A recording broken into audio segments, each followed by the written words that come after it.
The super PAC supporting Florida Governor Ron DeSantis is on the attack, launching a $2.5 million TV ad buy in national cable markets as well as in early voting states like Iowa and New Hampshire, which is big news. He's going after frontrunner Donald Trump. Finally! Wait, what's that you say? This ad isn't attacking Trump at all? Here's CBS News on the ad. The DeSantis PAC's ad features a clip of former South Carolina Governor Nikki Haley touting what Chinese firms want to do business in South Carolina. It also shows a soundbite of her saying China is really in good faith doing quite a bit. They are a really great friend of ours, though that was pulled from a 2017 CBS News interview where she talked about China signing on to U.S. sanctions on North Korea. Yes, you heard all of that right. DeSantis' super PAC is spending millions of dollars going after Nikki Haley, which is an extension of where DeSantis himself has been headed for a few weeks now. He and his campaign have attacked Haley for allegedly saying that the U.S. should accept refugees from Gaza. Now, fact checks have shown that attack is false, but that hasn't stopped DeSantis and his never back down super PAC from continuing to say it. And of course, Nikki Haley has responded. Her super PAC released an ad in which the narrator says, "Poor Ron DeSantis. He's losing. He's lying.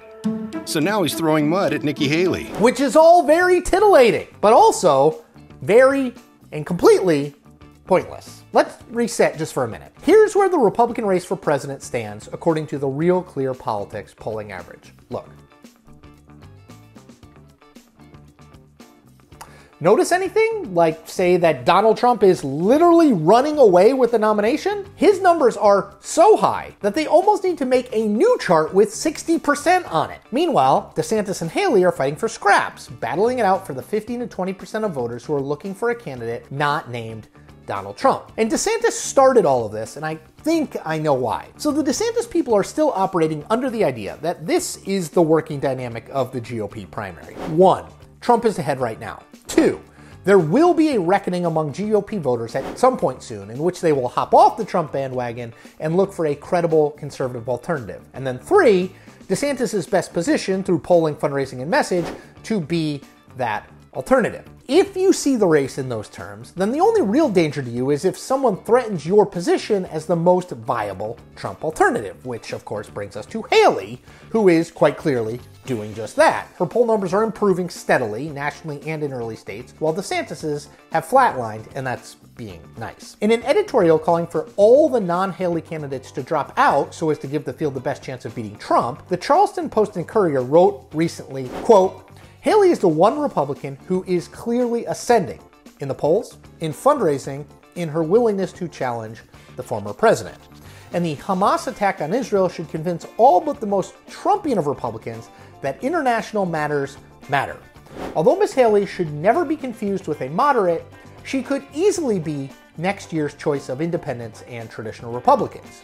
But that requires the other candidates getting out of the way. They need to do so now, while it can still make a difference." Now, the problem for DeSantis and Haley too is that there's zero evidence that how they see the race is at all close to how the average Republican sees the race. The base of the Republican Party is A, heavily behind Donald Trump, B, sure that he will win the nomination, C, uninterested in any alternative candidates, and D, totally convinced he represents the party's best chance to beat President Joe Biden. So what? DeSantis going after Haley is sort of missing the boat, or maybe more accurately, like watching a bunch of 5-year-olds play soccer. Sure, they enjoy it, but man, is it pointless. And yes, I speak from personal experience. The truth is that Haley and DeSantis are slugging it out right now for the right to finish as first loser, way behind Donald Trump. Attacking each other does nothing other than damage the two of them, while Trump continues to walk to the nomination.